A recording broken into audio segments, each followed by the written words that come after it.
That's how long they kept Michael Thompson in a cage for something he never did. No anger management classes helped. No chaplain's prayers landed soft enough. No amount of staring at a concrete ceiling at 2 a.m. made the betrayal hurt any less. But today, the cage opens. And the man walking out of Beaumont Federal Correctional Institution in Beaumont, Texas, is not the same man who walked in. That man was forgiving. This one isn't. Welcome back to Dad's True Revenge. Grab your snacks, get comfortable, and remember, the people in these stories had every chance to behave themselves. They just chose wrong. Drop a comment and be sure to subscribe. You're going to love it here. The morning of March 14th, 2024, started the way most significant days in my life did. Badly. The fluorescent light above my bunk had been flickering for 3 days straight, and the correctional officer assigned to my release processing, a heavy-set man with mustard on his collar at 6 a.m., moved like he was being paid by the hour, and had already earned overtime. Thompson, Michael, 47. Release date today. He didn't look up from his clipboard. That's me, I said, unless someone else wants the job. He didn't laugh. Nobody in Beaumont laughs before 8. They gave me back a brown paper bag containing my wallet, my wedding ring. My wedding ring which I still wore out of habit and stubbornness, and something I refused to name. $63 in cash, and a gray t-shirt I didn't recognize. I put everything in my pockets except the shirt. I drew the line somewhere. The gates opened at 7:42 a.m. I stood there for a moment, just breathing. Free air actually smells different. I don't care how poetic that sounds. It does. It smells like exhaust fumes and fast food grease and the particular sweetness of a Texas morning. And every single molecule of it tasted like vindication I hadn't earned yet but was already planning on collecting. I didn't know what was waiting for me on the other side of that parking lot. If I had, I would have walked slower, savored the last few seconds of simplicity. Kyle Murphy was leaning against a beat-up Ford F-150, the color of old pennies, arms crossed, wearing a Houston Texans cap that had seen better decades. Kyle was the kind of man who showed up. That was his whole personality, and honestly, it was enough. We'd been friends since 1987, back when we were both broke electricians working the same job sites in the 5th Ward. Now, I need you to understand something about Kyle Murphy. The man had called me Michael exactly twice in 37 years. Once at my mother's funeral, and once when he thought I was having a heart attack on a job site in 1999. Every other moment of our entire friendship, I was Mike. Just Mike. It didn't matter if we were in church, in court, or apparently standing outside a federal prison. To Kyle Murphy, I was always Mike, and that single syllable carried more warmth than most people manage with a whole paragraph. He didn't say anything when I walked toward him, just uncrossed his arms and held one out. We shook hands, then he pulled me in. "You look terrible," he said, clapping my back hard. "I spent 2 years in Beaumont, Kyle." Still, he pulled back and looked at me with that straight, no-nonsense face of his. "You eat, Mike?" We got into the truck. He had a paper bag from Whataburger on the back seat, and a large black coffee in the cup holder with my name written on it in Sharpie. Not printed. Handwritten. Mike, all caps. Like he'd written it 100 times before and would write it 100 times more. That nearly broke me more than anything that happened inside those walls. I picked it up and held it with both hands and didn't say a word for a full minute. Kyle let the silence breathe. That was another thing about him. He never filled silence with noise just to feel comfortable. He just drove, one hand on the wheel, Texans cap low, letting me have whatever I needed to have. Then, Benjamin called me, he said carefully, eyes fixed on Highway 96 stretching out ahead of us. There it was, the name, sitting in the air between us like a lit match. When? My voice was even. I'd even practiced. Yesterday. I wanted to know if I knew what time you were getting out. Kyle glanced at me sideways. I told him I didn't know. But you did know. I did know. He nodded once. I told him I didn't. I looked out the window at the flat Texas landscape rolling past, pine trees and gas stations, and the particular brand of nowhere that makes up most of Beaumont. 24 months and my own son couldn't drive the 2 hours from Houston himself. I sent a phone call through my best friend instead. Does he say anything else? I asked. Kyle was quiet for a beat too long. Kyle. He's in trouble, Mike. He exhaled slowly, like a man releasing something heavy. Real trouble. Business is gone. The Midtown office, the whole development company, Filed Chapter 7 in November. Lost the River Oaks house in January. Ella left him sometime around Christmas, from what I heard. He paused. He's staying in a rental in Pearland, the cheap end. Good, said the part of me I wasn't proud of. I didn't say it out loud. I wasn't that far gone. Yet. What does he want from me, Kyle? Mike, what does he want? Kyle reached into the back seat with one hand, keeping his eyes forward, and dropped a manila envelope on my lap. Thick, legal-sized. My name was written on the front in handwriting I recognized immediately. The deliberate, slightly overcorrected cursive of a man who learned to write left-handed after breaking his right wrist at 14. Benjamin's handwriting. I stared at it. He mailed that to my house 3 weeks ago, Kyle said. Asked me to give it to you today. First thing, I didn't open it. Not yet. I set it on the dashboard and ate my Whataburger in silence, and watched Texas slide past the window, and thought about the last time I saw my son's face, across a courtroom in Harris County, watching me get led away in handcuffs. His expression arranged into something that was supposed to look like grief, but landed closer to relief. I'd replayed that expression 11,000 times in 2 years. I finally understood it now. Lucy Stewart was waiting at Kyle's house on Beechnut Street in Westbury when we arrived, a modest neighborhood of oak trees and aging ranch homes in southwest Houston. Lucy was Kyle's neighbor of 15 years, and more relevantly, a paralegal at Murray & Associates downtown, with a mind like a steel trap and zero patience for nonsense. She was sitting on the porch steps with a laptop open and a legal pad on her knee, and she stood up when she saw me. Michael. She hugged me briefly, professionally. Lucy wasn't a hugger. The fact that she tried told me everything about how serious this moment was. Sit down. We need to talk before you open that envelope. You know what's in it? She and Kyle exchanged a look. Kyle showed me a copy, she said. Benjamin sent one to you and filed one with the probate court in Harris County 4 days before your release. She sat back down and turned her laptop toward me. Michael, Benjamin named you sole beneficiary of his entire estate. Every asset. The business holdings, the property portfolio, the investment accounts. All of it. 2 years ago, right around the time... She stopped. Right around the time he sent me to prison. I finished. Silence. So that was the game. The guilt was real. I believed that much. Benjamin Thompson had looked at what he'd done, at the man he buried alive to protect himself, and somewhere in that hollow chest of his something flinched. So he'd signed a document. Wrote my name on his life like an apology note he never intended to deliver, because he never thought he'd have to. He thought the business would survive, the marriage would hold, the lie would keep. None of it kept, and now I was holding the deed to the ruins. There's something else, Lucy said quietly. She turned a page on her legal pad.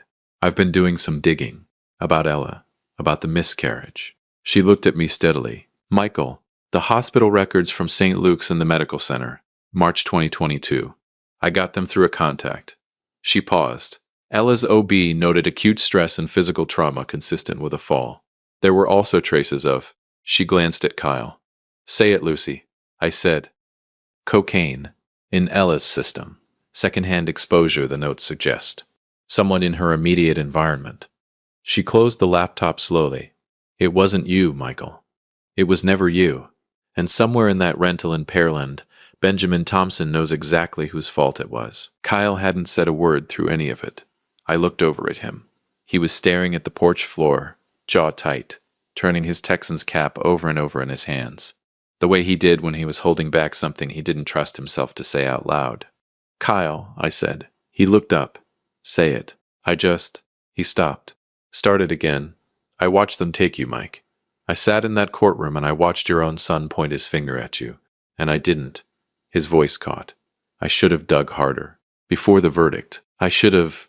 You're here now, I said. He nodded. Put the cap back on. Pulled the brim down low. That was the end of that conversation. I didn't know yet what I was going to do with any of this. The envelope. The records. The ruins of a son who burned his father to the ground to hide his own fire. But I knew. One thing with the cold, absolute certainty of a man who'd had 2 years to think. Benjamin Thompson was going to need something from me. And for the first time in 24 months, 3 weeks and 4 days, I held all the cards. I sat in silence. Not the comfortable kind, not the peaceful kind. The kind that sits on your chest like a man who isn't planning on moving anytime soon. I'd been sitting in that silence on Kyle's porch in Westbury for a good 20 minutes, holding a manila envelope that contained the legal skeleton of my son's collapsed life, when Lucy's phone buzzed on the porch railing. She looked at the screen. Then she looked at me. "Michael, don't tell me. He's at the end of the street." Of course he was. Benjamin Thompson always had terrible timing. As a boy, he'd walk into a room 30 seconds after the conversation ended and spend the next hour asking questions nobody wanted to answer anymore. Some things apparently don't change with age. Here he was, a grown man of 31, pulling up to the wrong address at the wrong moment on what was already the most loaded day of my life. I stood up slowly, set the envelope on the porch chair, rolled my neck once the way I used to before a long shift on a job site when I knew the day was going to demand everything I had. "Mike?" Kyle was already on his feet. "You want me to—" "I'm just saying, sit down." He sat. Lucy closed her laptop without being asked. I didn't know, standing there on that porch, that the next 40 minutes would change the entire architecture of what I was planning. I thought I was ready. I thought 2 years of rehearsing this moment in a concrete cell had prepared me for whatever Benjamin Thompson was going to walk up that driveway carrying. I was wrong about that. He looked terrible. I want to be honest about that because I refuse to be the kind of man who pretends not to notice things. Benjamin Thompson, my son, my blood, the boy I taught to ride a bike in the parking lot of a Kroger on Westheimer in 1998, looked like someone had taken the man I remembered and left him out in the rain for 2 years. He was thinner, not lean, depleted, the kind of thing that comes from skipping meals not because you're busy but because you've forgotten to care. His hair needed cutting. His jacket was the expensive kind that looks cheap when the man wearing it has stopped believing he deserves it. He stopped at the bottom of the porch steps. We looked at each other. 24 months, 3 weeks, and 4 days of imagining this moment, and neither one of us said a single word for what felt like an entire geological era. Then, Dad, one word, and the way he said it, quiet, cracked at the edges like a door that hadn't been opened in too long, did something to my chest that I absolutely refused to honor with a reaction. "Benjamin," I said. Not Ben, not son. Benjamin. Full name, full stop. I watched him register it. I watched the small flinch move across his face like a cloud shadow crossing flat ground. "Can I—" He gestured vaguely at the steps. "Can I come up?" Just barely. He came up and stood on the porch and looked at Kyle, who looked back at him with the particular expression of a man who has been your friend's friend his whole life and has now firmly and irrevocably chosen a side. Benjamin looked at Lucy. Lucy looked at her closed laptop. He looked back at me. "You look good," he said. "Don't do that," I said. Benjamin. "Don't." He stopped, swallowed, nodded once. Good. At least he still knew when he'd said something stupid. We went inside. Kyle's living room was the same it had always been. Mismatched furniture, a flat screen that was too big for the wall it was on, a Houston Texans throw blanket over the couch arm that had been there since at least 2015. Lucy sat in the armchair by the window with her legal pad. Kyle stood in the kitchen doorway with his arms crossed and a look on his face that said he was staying in this room whether anyone invited him or not. Benjamin sat on the edge of the couch like he was afraid it might swallow him. I sat across from him in the wooden chair Kyle used for watching games. I didn't lean back. I didn't get comfortable. I wanted him to feel every inch of the distance between us. "You got my envelope," he said. "I got your envelope." "Then you know—" "I know what's in it, yes." I laced my fingers together on my knee. "What I don't know is why." He rubbed his face with both hands. "Dad." "Why, Benjamin?" The room was very quiet. Outside, a lawnmower started up somewhere on Beechnut Street, droning pleasantly, completely indifferent to the implosion happening inside this house. "I panicked," he said finally. 2 years ago, when everything started falling apart with the business. I panicked and I thought if something happened to me, if it all collapsed, you'd at least have—" He stopped. "I thought it was the right thing to do. You thought naming me beneficiary of an estate you built on a lie was the right thing to do." He flinched. Hard. "Good. I need your help, Dad." He set it to the floor. "The estate, what's left of it, there are creditors. 3 of them are threatening litigation. If you sign over the remaining property holdings back to me, I can use them as leverage to negotiate a settlement and potentially restructure." "So that's what this is," I said it quietly, dangerously quietly. "You drove here, To the house of the man who has not spoken to you in 2 years, on the day I walked out of a prison you put me in, to ask me to sign something. Dad, I'm not finished. I leaned forward. You framed me, Benjamin. You stood in a courtroom in Harris County, and you pointed your finger at me and you told a judge and 12 strangers that I was responsible for Ella losing that baby. You looked me in the eye and you lied, and they believed you, and I went to Beaumont. I paused. So before you say another word about property holdings and creditor negotiations, I need you to sit there and understand that I know everything. Everything. The color drained from his face like someone had pulled a plug. What do you mean you know? St. Luke's Medical Center, Lucy said from the armchair, not looking up. March 2022, Ella's OB report. Second-hand cocaine exposure. Acute physical trauma consistent with a fall in the home. She turned a page on her legal pad. The fall that caused the miscarriage. The cocaine in the environment that nobody disclosed to the court. Benjamin's mouth opened. Closed. Opened again. Nothing came out. I had imagined this moment so many times, the moment he realized the walls had come down. In my imagination, I'd felt triumphant, righteous. Some versions are satisfied. What I actually felt, looking at my son sitting there with his face crumbling and his hands shaking on his knees, was something far more complicated and far more exhausting than triumph. But I didn't let him see that. Dad, His voice broke. Ella and I were in a bad place. I wasn't. I didn't mean for any of it to. But it happened, I said. And instead of standing up and owning it, you handed them my name. I was scared, so was I. My voice was perfectly level. I was scared every single day for 700 and something days in a federal facility in Beaumont, Texas. But here I am. I sat back, still standing. Maybe he didn't have the energy. Maybe some part of him understood he hadn't earned the right to manage his own dignity in this room today. Kyle from the kitchen doorway made a sound in the back of his throat. I didn't look at him. I knew if I looked at Kyle right now, I'd see something on his face that would soften me, and I couldn't afford to be soft. Not yet. I'm not signing anything today, I said. Benjamin looked up. I'm not saying never. I'm saying not today. Not like this. I stood up, which ended the conversation as far as I was concerned. You're going to leave me your contact information with Lucy. You're going to go back to Pearland, or wherever you're sleeping tonight. And you're going to wait. Wait for what? His voice was small, younger than his 31 years. That killed me a little, and I absolutely did not show it for me to decide what I want to do with everything you handed me. I walked to the front door and opened it. You gave me your estate, Benjamin. You gave me the evidence. You gave me every card in this game. I looked at him steadily. The least you can do is give me a few days to figure out how to play them. Up close, I could see how much older he looked. Good, said the part of me that hadn't forgiven him. I hope every single day of those 2 years showed up on your face. Up close, I could also see something else, something behind the desperation and the shame. Something that looked, despite everything, like my son. The boy from the Kroger parking lot, the kid who used to fall asleep on my shoulder during long drives. I looked away. Dad, he said quietly. I'm sorry. I know you are, I said. I did not say it's okay. I did not say I forgive you. I held the door open and I waited, and eventually he walked through it, and down the porch steps, and back to whatever economy car he was driving now, because the Range Rover was long gone with everything else.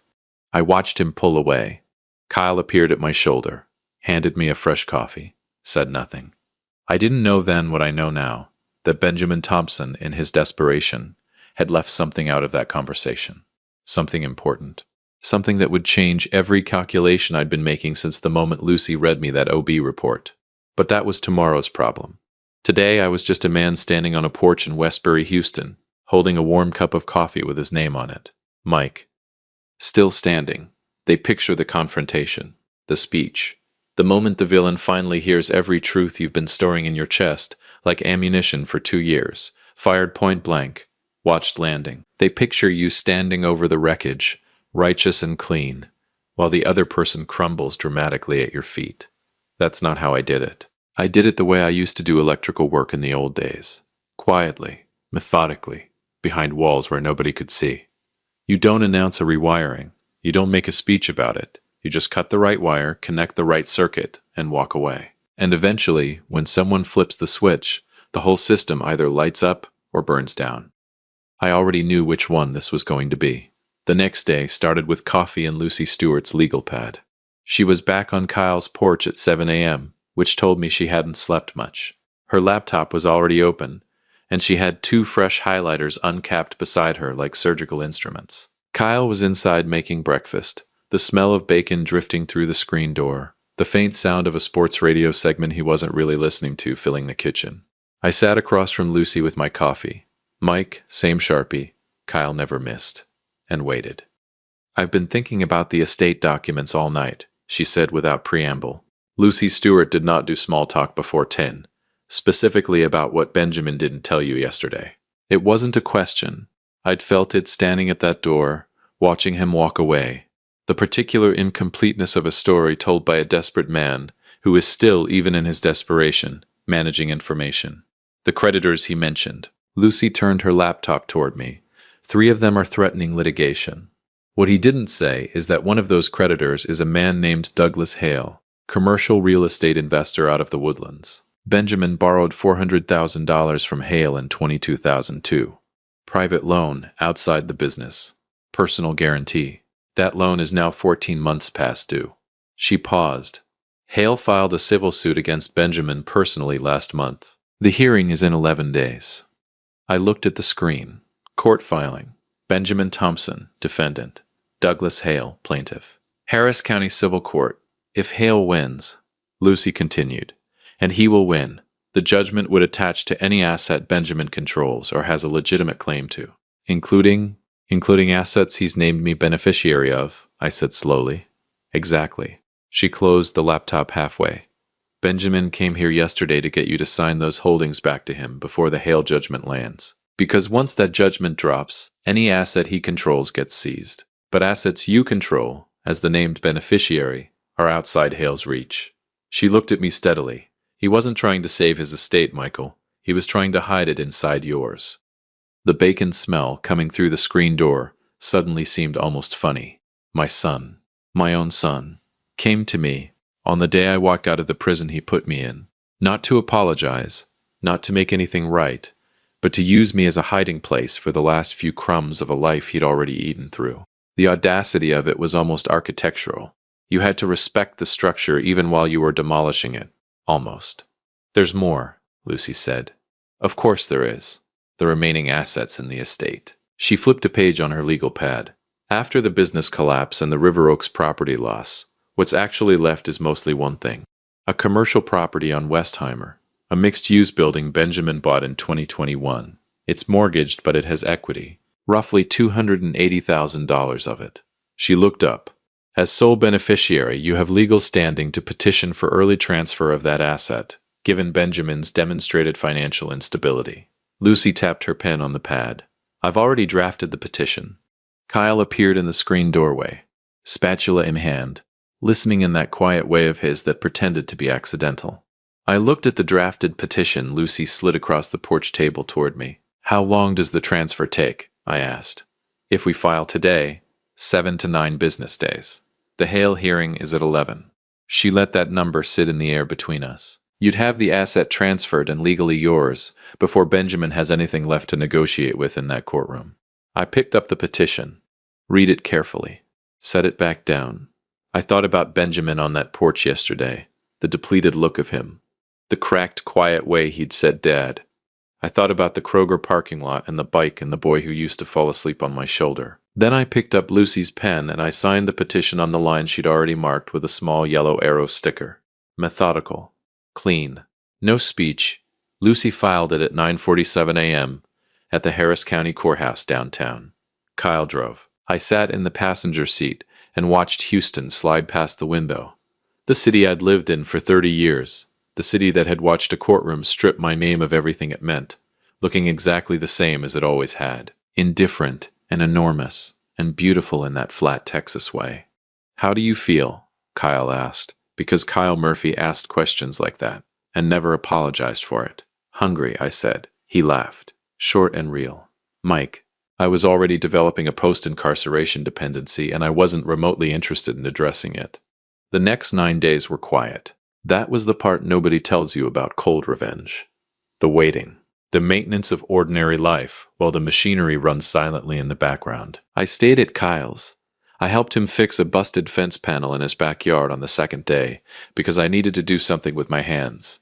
I called an old contact at an electrical contracting firm in the Galleria area about consulting work on the fourth day. On the sixth day, I drove myself to the barber shop on Bissonnet that I'd been going to since 2003, and got a proper haircut and sat in that chair and felt, for the first time in over 2 years, like a man who had somewhere to be and something to become.